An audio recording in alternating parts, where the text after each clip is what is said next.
Maka itu Nabi menganjurkan kepada umatnya, allimu auladakumus sibahata warrimayah. Latih anak-anak kalian untuk berenang dan memanah. Wallahu alam, apakah nanti akan terjadi perang yang kembali menggunakan panah, menggunakan tombak? Siapa tahu. Pada saat seluruh senjata mesin termasuk nuklir tidak lagi berfungsi. Kalau menurut beberapa penjelasan, semuanya tidak akan berfungsi, kembali kepada perang konvensional. Karena itu, apa penjelasannya, apa maksud Nabi mengatakan alimu auladakum? Dan fatwa Nabi bukan hanya untuk orang-orang Madinah atau orang-orang Mekah, untuk sedunia. Jadi sebaiknya umat Islam ini paling tidak belajar memanah, kemudian berenang. Apa maksudnya? Supaya kuat dan supaya percaya diri. Sekarang ini kan sama sekali kehilangan kepercayaan diri kita. Demikian besar rasa takut umat Islam saat ini. Entah takut apa. Yang pasti, wala yaqdhifanna fi qulubikumul wahnu. Kita berada dalam satu kondisi berpacu mencari dunia dan sama-sama takut kepada kematian. Takut kepada sesuatu yang pasti. Kita belum tentu berani menghadapi kematian dengan tersenyum. Masya Allah. Hanya Siti Asiyah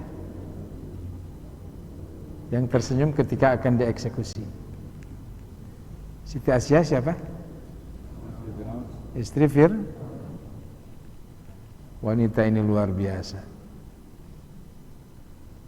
Ikat kaki dan tangannya diikat, dijemur di bawah terik matahari, padang pasir.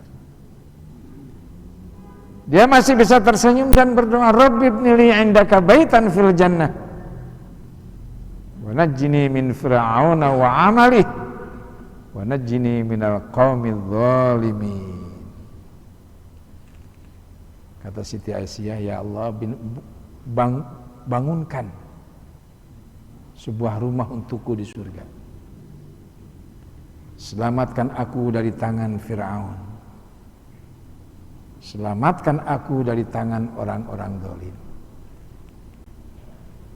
Artinya kematian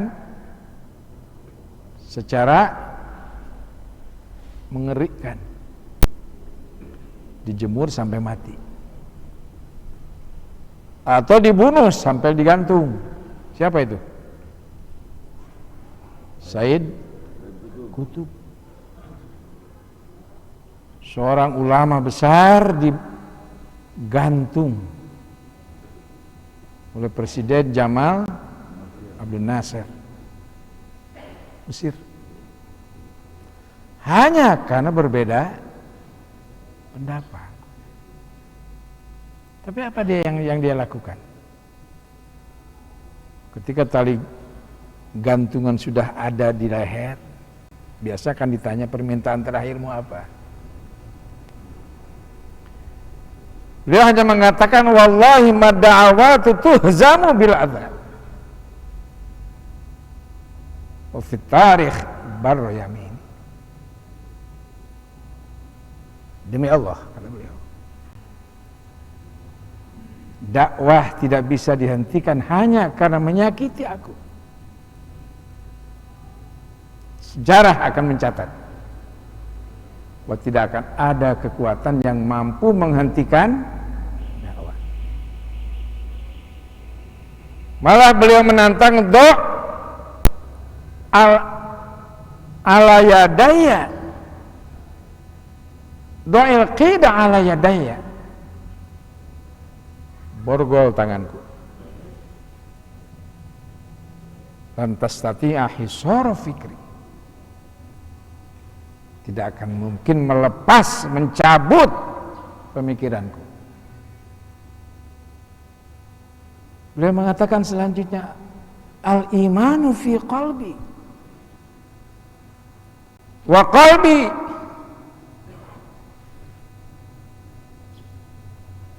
imanku ada di dalam hati dan hatiku di tangan Allah. Wa qalbi fi yaday rabbi wa rabbi hafidhi wa mu'ini, Allah yang akan menjagaku.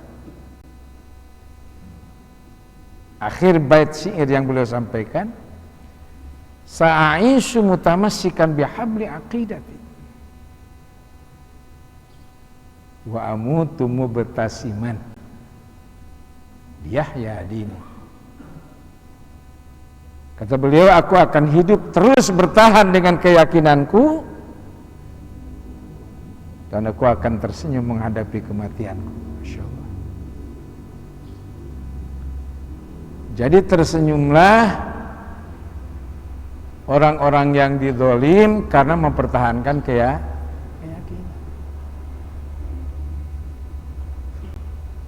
Ketika keyakinan ini bergeser, terjadi pada perang Uhud.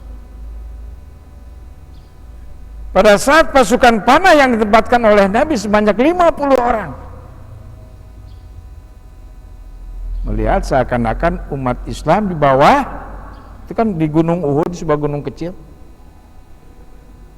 Ketika umat Islam mampu mendesak orang-orang kafir sehingga mundur, mereka melepaskan senjata, melepaskan perbekalan, turun. 40 orang turun karena melihat satu, adanya ghanimah, kedua melihat umat Islam dianggap sudah memenangkan peperangan.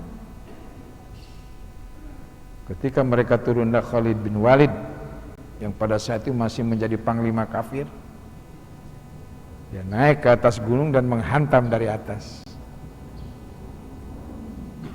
Keadaan berbalik, umat Islam terdesak, kucar kacir, sehingga Nabi hanya dijaga oleh 10 orang sahabat. Bayangkan kalau mereka tahu persembunyian Nabi, wallahu alam. Nabi bersembunyi di sebuah tempat yang juga pastinya dilindungi oleh Allah. Apa kata orang-orang kafir? Satu-satu beres perang teh, hiji-hiji sama persis. Dalam perang Uhud umat Islam mati terbunuh sebanyak 70 orang, orang kafir 14. Ini ada sesuatu yang apa, sengaja Allah mungkin memberikan pelajaran. Ketika motivasi hidup kita bergeser hanya untuk kepentingan dunia, jangan salahkan Allah kalau Allah tidak pernah mendengar doa kita. Sebanyak dan sesering apapun kita berdoa, kalau syarat-syarat untuk berdoa tidak kita penuhi, wa idza salaka ibadi anni fa inni ujibu da'watad da'i idza, syaratnya falyastajibu li wal yu'minu bi. Syarat atau kepastian Allah untuk mengabulkan doa siapapun dari orang mukmin, bahkan orang kafir pun dilayani doanya oleh Allah, apalagi orang mukmin.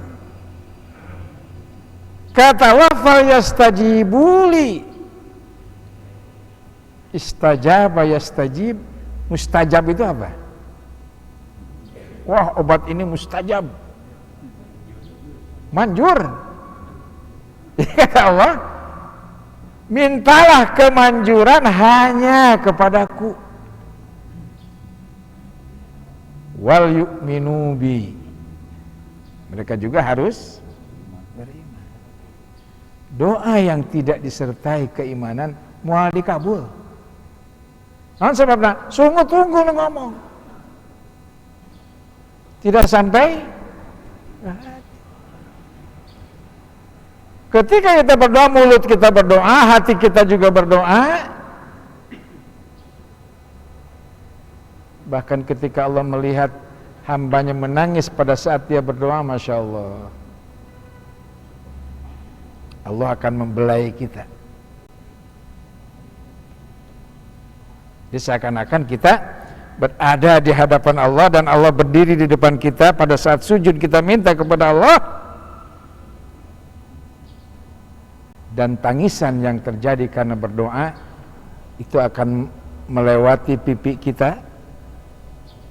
Dan kata Nabi, pipi yang menangis karena berdoa itu tidak akan terkena api neraka.